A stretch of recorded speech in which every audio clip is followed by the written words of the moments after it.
নমস্কার। আরও একটি নতুন ভিডিওয় আপনাদের স্বাগত জানাই। আমি শ্রী বিশ্বজিৎ। আজ যে জাতকের খাতটি নিয়ে পরিষ্কার বিশ্লেষণ করার চেষ্টা করব, এই জাতকের বিশেষ 6টি প্রশ্ন রয়েছে, সেই প্রশ্নের উত্তর দেওয়ার চেষ্টা করব। সেই প্রশ্নগুলি কি কি সেটা সবচেয়ে প্রথমে আপনারা দেখে নিন। জাতকের যে প্রশ্ন রয়েছে, সরকারি চাকরির বিষয় খুব চিন্তিত আছি, তাহলে এই প্রশ্নের উত্তর দেওয়ার চেষ্টা করব। বিবাহ সম্পর্কে একটু বলবেন। 3 নম্বর প্রশ্ন হচ্ছে ডান হাতে শিরোরেখা নেই, তাই একটু ভালো করে যদি বলেন। 4 নম্বর প্রশ্ন হচ্ছে গণটা একটু দেখে বলবেন।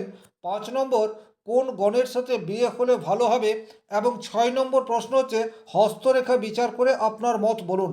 তাহলে পরপর এই 6টি প্রশ্নের উত্তর আমরা খোঁজার চেষ্টা করব। তবে এখানে একটা কথা বলে রাখি, 4 নম্বর এবং 5 নম্বর যে প্রশ্ন রেখেছেন, অর্থাৎ গণ, এই গণ বিচার করার জন্য হস্তরেখা সাফিসিয়েন্ট নয়, এটার জন্য date of birth, time of birth, place of birth প্রয়োজন হয়। তবে এই জাতক সেটিও আমাকে দিয়ে রেখেছে। সুতরাং প্রথমেই বলে রাখি, এই জাতকের গণ হচ্ছে দেবগণ, এবং দেবগণের সাথে দেবগণ অথবা দেবগণের সাথে নরগণের বিবাহ সবচেয়ে ভালো, এটা শাস্ত্রে উল্লেখ রয়েছে। এক এক করে আমরা বাকি প্রশ্নের উত্তরগুলি হস্তরেখার বিচারের মাধ্যমে খোঁজার চেষ্টা করব। হস্তরেখা বিচার করতে পারেন অ্যাপয়েন্টমেন্ট বুক করার পর। চলে আসছি মূল আলোচনায়। সবচেয়ে প্রথমেই দেখুন, যে কোনো হস্তরেখা বা যে কোনো প্রশ্নের উত্তর দেওয়ার জন্য হাতের কালার, হাতের কম্বিনেশন, গ্রহগত অবস্থান, এগুলোকে কিন্তু খুব ভালোভাবে দেখার প্রয়োজনীয়তা থাকে।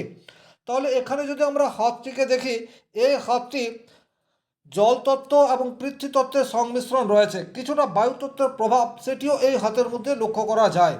করতল এবং আঙুলের মধ্যে বিন্যাস, এটি 3:4 রেশিওতে রয়েছে। শাস্ত্রে কিন্তু এটাকেই সর্বাপেক্ষা উত্তম বলা হয়েছে।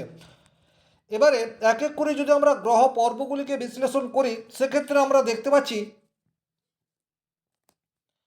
বৃহস্পতির মূল পর্ব সেটি কিন্তু অপেক্ষাকৃত একটু দুর্বল অবস্থাতে রয়েছে। বৃহস্পতির পর্বটিকে যদি আপনারা একটু ভালোভাবে বোঝার চেষ্টা করেন, তাহলে বৃহস্পতির মূল পর্ব হচ্ছে এই অংশটি, এবং যদি আপনি এই অংশটিকে দেখেন তাহলে অপেক্ষাকৃত দুর্বল, সেটা কিন্তু দেখলেই বুঝতে পারা যায়। পরবর্তীতে এই যে অংশ, অর্থাৎ আমার বাম সাইডে যে লেফট সাইডে যে জায়গাটি রয়েছে, এটি কিন্তু যথেষ্ট ভরাট অবস্থাতে রয়েছে, এটা কিন্তু আপনারা দেখলেই পরিষ্কার বুঝতে পারছেন। তাহলে বাল্য বয়স থেকে এই জাতকের যে বৃহস্পতির পজিটিভ ভাইব্রেশন বেশ কিছুটা মাত্রায় কম পাবে, এ বিষয়ে কোনো ডাউট নেই। তবে পরবর্তীতে শনি এবং বৃহস্পতির যুগলবন্দি, এটা কিন্তু দেখতে পাওয়া যায়। কিন্তু বৃহস্পতির যদি আপনি পর্বে মূল রেখাগুলিকে বোঝার চেষ্টা করেন, সেক্ষেত্রে কিন্তু এই জায়গাতে আপনি এই ধরনের একটি কাট লাইন সেটি দেখতে পাবেন। তাহলে বৃহস্পতির মূল পর্বে যদি ক্রস চিহ্ন থাকে সেটি শুভ, কিন্তু বৃহস্পতির কোনো একটি দিকে, অর্থাৎ আপনারা দেখলেই বুঝতে পারছেন এটি একদম ডান দিক ঘেঁষে রয়েছে, এইরূপ জায়গায় যদি এই ধরনের কাট চিহ্ন তৈরি হয়, তাহলে সেই বৃহস্পতি খুব একটা সবল নয়। বৃহস্পতি রাহু কেতুর সংস্পর্শে চলে এসছে, এটা কিন্তু বুঝতে পারা যায়। তাহলে এখানে বৃহস্পতিকে খুব একটা শুভ এটা বলা যাচ্ছে না। এরপর যদি আমরা শনির পর্বে চলে আসি, তাহলে শনির পর্বটি কিন্তু যথেষ্টই পরিপূর্ণ অবস্থাতে রয়েছে, এবং এখানে শনি বৃহস্পতির একটা যুগলবন্দি, এইরূপ পরিস্থিতি কিন্তু দেখতে পাওয়া যায়। এখানে ক্ষেত্র বিনিময় সম্পর্ক সৃষ্টি হয়ে আছে, সেই রূপ ইন্ডিকেট করছে। শনির মূল পর্বে যদি আপনারা একটু ভালোভাবে পর্যবেক্ষণ করেন, সেক্ষেত্রে কিন্তু প্রচুর রেখা এই ধরনের দেখতে পাওয়া যায়। তাহলে শনির পর্বে যদি প্রচুর রেখা এই ধরনের তৈরি হয়ে যায়, সেটিকে যে খুব একটা শুভ বলা হয়েছে তা কিন্তু নয়। একাধিক জায়গায় পরিশ্রম এবং পরিশ্রমের 100% রেজাল্ট না পাওয়া, এই ধরনের ঘটনাকে কিন্তু ইন্ডিকেট করে। তাহলে শনির মূল পর্ব খুব একটা শুভ এটা কিন্তু বলা যাচ্ছে না। কিন্তু শনির পর্বে আপনারা দেখতে পাচ্ছেন এই ধরনের একটি কাট লাইন বা বাধা রেখা, সেটিও কিন্তু দেখতে পাওয়া যাচ্ছে। সুতরাং এই জাতকের কোনো কাজ এক চান্সে হবে না, তার ইন্ডিকেট কিন্তু পরিষ্কার রয়েছে। এবং কিছুটা হলেও এই জাতক অলস প্রকৃতির, সেটাও কিন্তু ইন্ডিকেট করছে। শনি কিন্তু পরিশ্রমের কারক গ্রহ, আপনি যদি যথোপযুক্ত পরিশ্রম করতে না পারেন, সেক্ষেত্রে কিন্তু 100% পরিণাম সেটি আশা করা যায় না। এবারে যদি আমরা রবির পর্বটিকে দেখি, তাহলে রবির পর্ব কিন্তু যথেষ্ট উন্নত, এ বিষয়ে কিন্তু কোনোরূপ ডাউট নেই। খুব ভালোভাবে দেখলেই দেখতে পাচ্ছেন রবির আঙুল সোজা দাঁড়িয়ে রয়েছে। রবির আঙুল যদি সোজা দাঁড়িয়ে থাকে, সেক্ষেত্রে ইন্ডিকেট করে সেলফ কনফিডেন্স, সেটা যথেষ্ট মাত্রায় রয়েছে। একই রকমভাবে যথেষ্ট আত্মসচেতনতা, এই বোধ, এই বিষয়টিও কিন্তু এই জাতকের পর্যাপ্ত মাত্রায় থাকার কথা। এবারে রবির মূল পর্বটিকে যদি দেখা যায়, রবির মূল পর্ব সেটিও কিন্তু যথেষ্ট শক্তিশালী অবস্থাতে রয়েছে, এ বিষয়ে কোনোরূপ ডাউট নেই। স্বাভাবিক অর্থে শনির পর্ব এবং রবির পর্ব একটু গর্তযুক্ত হয়, কিন্তু এখানে রবির পর্ব যথেষ্ট ভরাট, সুতরাং এই জাতক চাকরি পাওয়ার ক্ষেত্রে কিছুটা এগিয়ে রয়েছে, এটা কিন্তু আমরা বলতে পারি। তবে শুধুমাত্র রবির ক্ষেত্র দেখেই চাকরি হবে এই প্রশ্নের উত্তর দেওয়া একদম ঠিক নয়। সামগ্রিকভাবে যে প্রশ্নগুলি রয়েছে এই প্রশ্নের প্রত্যেকটি প্রশ্নের সঠিক উত্তর দেওয়ার চেষ্টা করব, তবে তার আগে গ্রহগত অবস্থান এগুলোকে কিন্তু বিশেষভাবে দেখতে হবে। এবারে আমরা রবির ক্ষেত্রে যে রেখাগুলিকে দেখতে পাচ্ছি খুব ভালোভাবে পর্যবেক্ষণ করলেই দেখতে পাবেন এবং আপনারা নিজের হাতের সাথে মিলিয়ে দেখতে পারেন।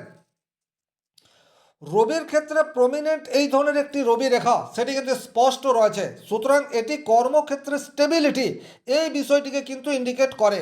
তাহলে কর্মক্ষেত্রে স্টেবিলিটির একটা সম্ভাবনা সেটি কিন্তু আমরা রবির ক্ষেত্রে প্রমিনেন্টলি দেখতে পাচ্ছি।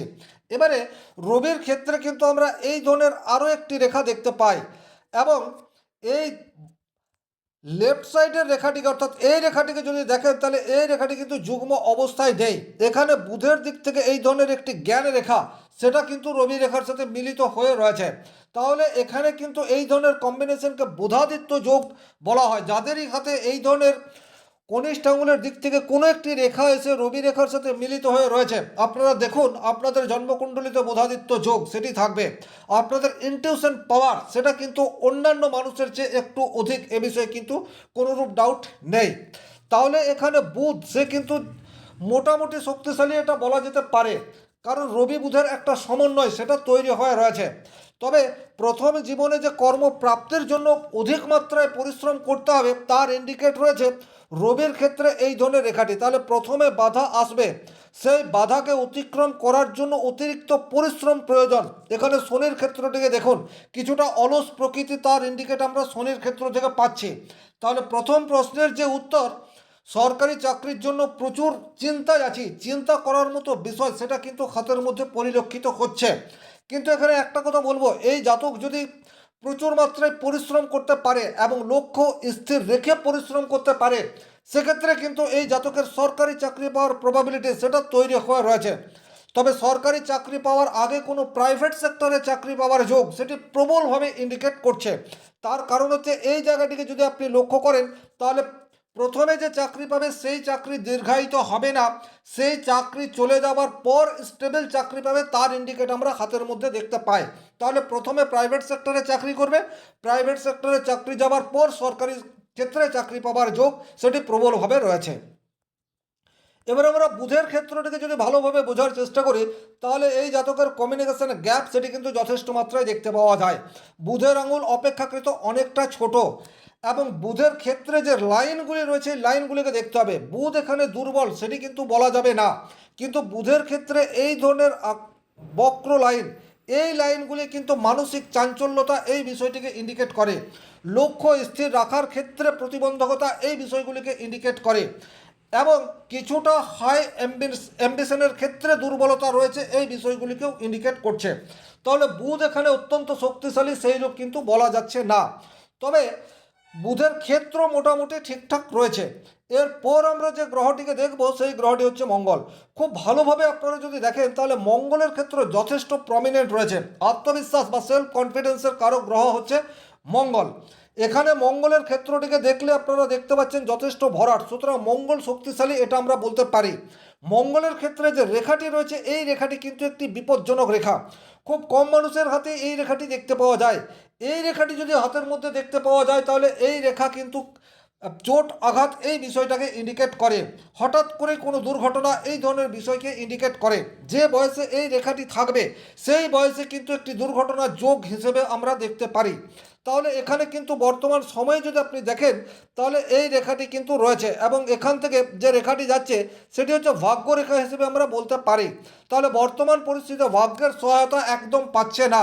ভাগ্যের সহায়তা বলতে যেটা বোঝায় সেটা হচ্ছে পরিশ্রম করে যদি আপনি তার রেজাল্ট না পায় সেটাকেই আমরা ভাগ্যহানি এটা বলতে পারি। তাহলে এখানে শনির ক্ষেত্রে আমরা অতিরিক্ত পরিশ্রমী নয় তার ইন্ডিকেট পাচ্ছি, আবার যতটা পরিশ্রম করছে সেই পরিশ্রমের 100% রেজাল্ট পাচ্ছে না তার ইন্ডিকেট আমরা দেখতে পাচ্ছি। এখানে আমরা আরও একটা কথা বলবো, মঙ্গল ক্ষেত্রে যে এই দুটো রেখা আপনারা দেখতে পাচ্ছেন, এই দুটো রেখা কিন্তু দীর্ঘদিন থাকবে না। যে বয়সে মঙ্গল ক্ষেত্রে এই রেখাগুলি উঠবে সেই বয়সে এর নেগেটিভ ইম্প্যাক্ট পড়বে, তার ইন্ডিকেট করে। এবারে যদি আমরা চন্দ্র ক্ষেত্রটিকে বোঝার চেষ্টা করি, চন্দ্রের ক্ষেত্র কিন্তু যথেষ্ট ভালো, এ বিষয়ে কিন্তু কোনোরূপ ডাউট নেই। মনের দিক দিয়ে এই জাতক কিছুটা উদার প্রকৃতির, নিডি পিপুলকে হেল্প করার মানসিকতা সেটি এই জাতকের মধ্যে পর্যাপ্ত মাত্রায় রয়েছে, এ বিষয়েও কিন্তু কোনোরূপ ডাউট নেই। এরপর যে গ্রহটিকে দেখব সেই গ্রহটি হচ্ছে শুক্র। এই জাতকের শুক্র কিন্তু যথেষ্ট শক্তিশালী, এটা আমরা পরিষ্কার দেখতে পাচ্ছি। সুতরাং এটা আমরা ডেফিনেটলি বলতে পারি যে এই জাতকের আর্থিক স্বাচ্ছন্দ্য সেটা পর্যাপ্ত মাত্রায় স্টিল ডেট রয়েছে। এবং শুক্র যদি অত্যন্ত পাওয়ারফুল অবস্থাতে থাকে তাহলে পরবর্তী জীবনেও আর্থিক দিক দিয়ে খুব একটা অসুবিধার সম্মুখীন হতে হবে না, এই বিষয়টাকে ইন্ডিকেট করে। তাহলে শুক্রের জন্য আমরা বলতেই পারি যে লাক্সারি লাইফ লিভ করার প্রবাবিলিটি সেটা এই জাতকের দীর্ঘদিন থাকছে। তবে এখানে আরও একটা বিষয় বলবো, যেহেতু জাতকের ম্যারেজ নিয়ে একটা প্রশ্ন রয়েছে, এই ম্যারেজ রিলেটেড প্রশ্নের উত্তর দেওয়ার জন্যে শুক্র, মঙ্গল এবং বৃহস্পতি এই তিনটি গ্রহের অবস্থান অত্যন্ত গুরুত্বপূর্ণ। সবচেয়ে প্রথমেই আমরা দেখে নেব এই জায়গাটি, এখান থেকেই মূলত বিবাহ দেখা হয়। তাহলে বিবাহ রেখা সেই অর্থে এই জায়গাটাতে দেখতে পাওয়া যাচ্ছে না, বরং হালকা যে বিবাহ রেখা এখানটায় দেখতে পাওয়া যায় সেটি কিন্তু নিম্নগামী। তাহলে নিম্নগামী বিবাহ রেখা বিবাহের জন্য অনুকূল নয়, এই বিষয়টাকে ইন্ডিকেট করে। এই ধরনের কিন্তু রেখা আমরা এখানটায় দেখতে পাচ্ছি, এবং আরও একটা হালকা এই ধরনের রেখা আমরা এই জায়গাতেও দেখতে পাচ্ছি। এই দুটোই কিন্তু প্রমিনেন্ট বিবাহ রেখা হিসেবে বর্ণনা করা যাবে না। এখানে আমরা শুক্রের যে পজিশন দেখতে পাই, শুক্রের ক্ষেত্রে এতটা ভরাট থাকলে জাতকের লাভ ম্যারেজ হওয়ার প্রবাবিলিটি সেটা কিন্তু ইন্ডিকেট করে। লাভ ম্যারেজ যদি না হয় সেক্ষেত্রে কিন্তু একটা রিলেশন তৈরি হবে। আর এখানে এই যে হাত আমরা দেখতে পাই, সেখানে রিলেশনশিপ থেকে মানসিক আঘাত পাওয়ার প্রবাবিলিটি সেটা কিন্তু যথেষ্ট মাত্রায় রয়েছে। অর্থাৎ প্রেম এবং প্রেমে ব্রেকআপ এই ধরনের ঘটনা এই জাতকের জীবনে ঘটার সম্ভাবনা সেটি প্রবল মাত্রায় রয়েছে। তবে শুক্র এতটা স্ট্রংলি রয়েছে এবং মঙ্গলের ক্ষেত্রেও শক্তিশালী আছে, এখান থেকে একটা কথা বলবো, বিবাহ হওয়ার প্রবাবিলিটি সেটা কিন্তু আছে। এবার আমরা যে গ্রহটিকে দেখব সেই গ্রহটি হচ্ছে রাহুর ক্ষেত্র। খুব ভালোভাবে আপনারা যদি দেখেন তাহলে রাহুর ক্ষেত্র যথেষ্টই শক্তিশালী, এ বিষয়ে কোনো ডাউট নেই। রাহু যদি এতটা পাওয়ারফুল অবস্থায় থাকে সেক্ষেত্রে কিন্তু হঠাৎ উত্থান এবং হঠাৎ পতন এই দুটি জিনিসকেই ইন্ডিকেট করে। তবে রাহু এখানে শক্তিশালী অবস্থায় রয়েছে, কিন্তু বৃহস্পতি খুব একটা শক্তিশালী নেই। সুতরাং এখানে এই রাহুকে বৃহস্পতি কন্ট্রোল করতে পারছে না। তার ফলস্বরূপ কী হবে, জাতকের অতিরিক্ত খরচ, ইলেকট্রনিক্স আইটেমের প্রতি আগ্রহ, নতুন নতুন গাড়ি, নতুন নতুন বাড়ি বা বিলাসবহুল জীবনের প্রতি আসক্তি, এটা কিন্তু এই জাতকের প্রাথমিক চাহিদার মধ্যে থাকবে। এবারে মূল যে বিষয় অর্থাৎ জাতকের প্রশ্ন সরকারি চাকরি, দেখুন স্টিল ডেট অর্থাৎ 2026-এর মার্চ মাসে আপনারা এই ভিডিও দেখতে পাচ্ছেন। সরকারি চাকরি এই বছরই হবার সম্ভাবনা সেটা কিন্তু খুব বেশি আমি দেখতে পাচ্ছি না, বরং 2028 সালে গিয়ে বা 27 সালের মাঝামাঝি গিয়ে চাকরি পাওয়ার যোগ সেটি কিন্তু প্রবলভাবে তৈরি হয়ে রয়েছে। কারণ যখন এই রেখাটি অ্যাক্টিভেট হবে রবির ক্ষেত্রে, তখন এই রেখাটি কিন্তু সরকারি চাকরিকে নির্দেশ করছে। এবং যেহেতু বর্তমানে এই জাতক কোনো প্রফেশনের সাথে যুক্ত নেই, সুতরাং এখানে প্রাইভেট সেক্টরে প্রথমে চাকরি হবে, তারপর কিন্তু সরকারি চাকরি পাওয়ার সম্ভাবনা সেটি তৈরি হয়ে রয়েছে। এটার জন্য অতিরিক্ত পরিশ্রম করার প্রয়োজনীয়তা সেটিও কিন্তু প্রমিনেন্টলি দেখতে পাওয়া যায়। এবারে এই জাতকের একটি প্রশ্ন রয়েছে, জাতকের শিরোরেখা ডান হাতে দেখতে পাওয়া যাচ্ছে না। শিরোরেখা থেকে আমরা যে বিষয়ের বিচার করি, শিরোরেখা থেকে বুদ্ধি এবং বুদ্ধিমত্তার প্রয়োগ এই দুটিরই বিচার আমরা শিরোরেখা থেকে করতে পারি। তাহলে যেহেতু এখানে শিরোরেখা দেখতে পাওয়া যাচ্ছে না, এর নেগেটিভ ইম্প্যাক্ট হচ্ছে উপযুক্ত সময়ে সঠিক সিদ্ধান্ত গ্রহণ করতে অসমর্থ হওয়া।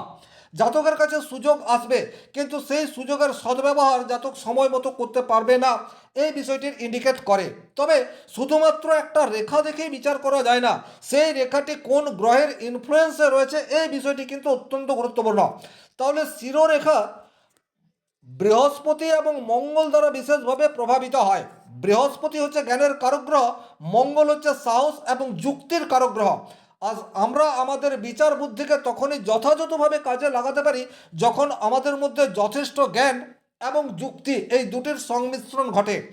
এই জায়গাতে কিন্তু এই জাতকের কিছু প্রতিবন্ধকতা সেটি চলে আসতে পারে। মঙ্গলের ক্ষেত্র যথাযথ থাকলেও বৃহস্পতির ক্ষেত্র এখানে খুব একটা সাপোর্টিভ এই বিষয়টি কিন্তু দেখতে পাওয়া যাচ্ছে না। এইখানে পরিস্থিতিতে জাতকের মঙ্গল এবং বৃহস্পতি এই দুটি গ্রহের 100% প্রতিকার করার প্রয়োজনীয়তা থাকছে।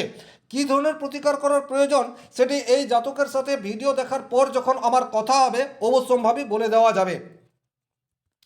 আপনারা চাইলে আপনাদের হস্তরেখা এইভাবে অ্যাপয়েন্টমেন্ট নেওয়ার পর বিচার করাতে পারেন। আরও যে দুটি লাইন এই খাতটিতে বিশেষভাবে পরিলক্ষিত হয় সেটি হচ্ছে জাতকের ভাগ্যরেখা, সেটি কিন্তু একেবারে অনুপস্থিত, এবং ভাগ্যরেখা যেটা দেখতে পাওয়া যায় সেটিও কিন্তু ভাঙা ভাঙা। তাহলে ভাগ্যরেখা যদি হাতের মধ্যে না থাকে সেটা ইন্ডিকেট করে নিজের ভাগ্য সেটা নিজেকেই তৈরি করতে হবে, এবং কেরিয়ার তৈরি করার পূর্বে যথেষ্ট প্রতিবন্ধকতা বাধা বিপত্তি আসবে। স্বাভাবিকের চেয়ে অতিরিক্ত পরিশ্রম সেটি কিন্তু এই জাতকের প্রয়োজন, কিন্তু সেটা এই জাতক করতে পারবে। তার কারণ হচ্ছে রবির ক্ষেত্রে প্রমিনেন্ট একটি রবি রেখা সেটি আমরা পরিলক্ষিত করতে পারছি। মঙ্গলের ক্ষেত্র অত্যন্ত স্ট্রং রয়েছে সেটা আমরা দেখতে পাই। শুক্রের ক্ষেত্র সেটাও আমরা দেখতে পাচ্ছি। তাহলে এখানে এই যে জাতকের মূল যে প্রশ্নগুলি ছিল সেই সমস্ত প্রশ্নের উত্তর দেওয়ার চেষ্টা অবশ্যম্ভাবী করলাম। এরপরেও যদি কোনো প্রশ্ন থাকে কমেন্ট বক্সে লিখে জানাতে পারেন, অথবা আপনারা যারা এই ভিডিওটি দেখবেন আপনাদের যদি ব্যক্তিগত কোনো প্রশ্ন থাকে সেটাও আপনারা এই হাতটি সম্পর্কে কমেন্ট বক্সে লিখে জানাতে পারেন। ভিডিওটি ভালো লাগলে অবশ্যই লাইক করবেন, চ্যানেলে নতুন হয়ে থাকলে চ্যানেলটি সাবস্ক্রাইব করে পাশে থাকা অল নোটিফিকেশন বেল আইকনটি প্রেস করে দেবেন। আজকের মতো বিদায় নিচ্ছি, ভালো থাকুন, সুস্থ থাকুন, ধন্যবাদ।